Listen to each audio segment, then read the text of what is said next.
राजा ने ठंडे महल का दरवाजा एक झटके से धकेल दिया। तब उसे हैरानी हुई कि वह रानी, जिसे हमेशा उपेक्षित रखा जाता था, ने राजघराने के लिए दर्जनों वर्षों बाद पहली राजकुमारी को जन्म दिया था। आपको पता है, महल में पहले ही 99 राजकुमार हो चुके थे। आध्यात्मिक जानवरों के देश में एक प्राचीन रहस्यमयी कला है जो बेटी को ही सौंपा जाता है, बेटे को नहीं। अभी दुश्मन सेना की विशाल फौज सीमा पर दबाव डाल रही है। राजा दिन रात किसी राजकुमारी के जन्म की प्रतीक्षा कर रहा था, लेकिन उसे पता ही नहीं था कि महीनों पहले जिस रानी को उसने ठंडे महल में बंद करवाया था, उसने चुपके से एक बेटी को जन्म दे दिया था। राजकुमारी के जन्म के साथ ही आध्यात्मिक जानवरों के देश में एक शांत लाइन फैल गई। यहाँ तक कि डॉग चाचा और चाचा भी खुद को रोक नहीं सके, खास तौर पर आकर जांचने लगे। वे असल में सच्चाई न जानने वाले ये प्राणी अपनी संतान को नुकसान पहुंचाने आए थे, लेकिन जब वह शांत होकर गौर से देखा तो पाया कि वे शांति से पास ही खड़े थे। लेकिन अभी सबसे बड़ी समस्या यह थी कि उसके पास बच्चे को दूध पिलाने के लिए दूध नहीं था। वह घबरा गई, बेचैन हो गई। तभी एक माँ बकरी अचानक उसके सामने प्रकट हो गई। इस तरह छोटी राजकुमारी बकरी के दूध पर जीवित रही। उधर दरबार में मंत्री राजा को जल्दी से बेटी प्राप्त करने के लिए हर रोज नई रखैल चुनने के लिए दबाव डालते थे। वे अपनी बेटियों को रानी के पद के लिए प्रतिस्पर्धा में उतारने की साजिश रच रहे थे। राजा इससे बेहद परेशान था, इसलिए उसने गुप्त रूप से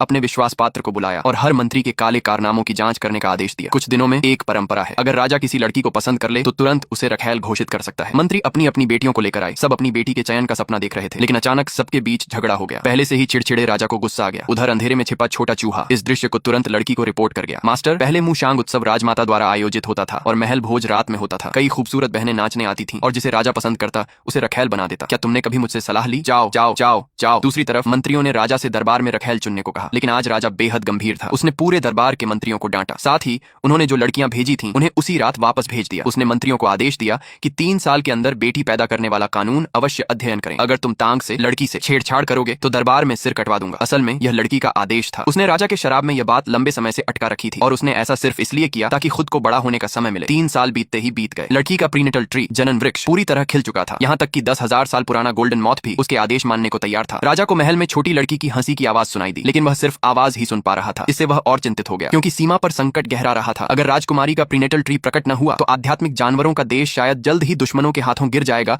यह छोटा चूहा बाहर घूम रहा था। अचानक दरबार में जा पहुंचा। वहां 2 मंत्री लड़की के दादाजी को फंसाने की साजिश रच रहे थे। उसने देखा कि प्रीनेटल ट्री गिर रहा है।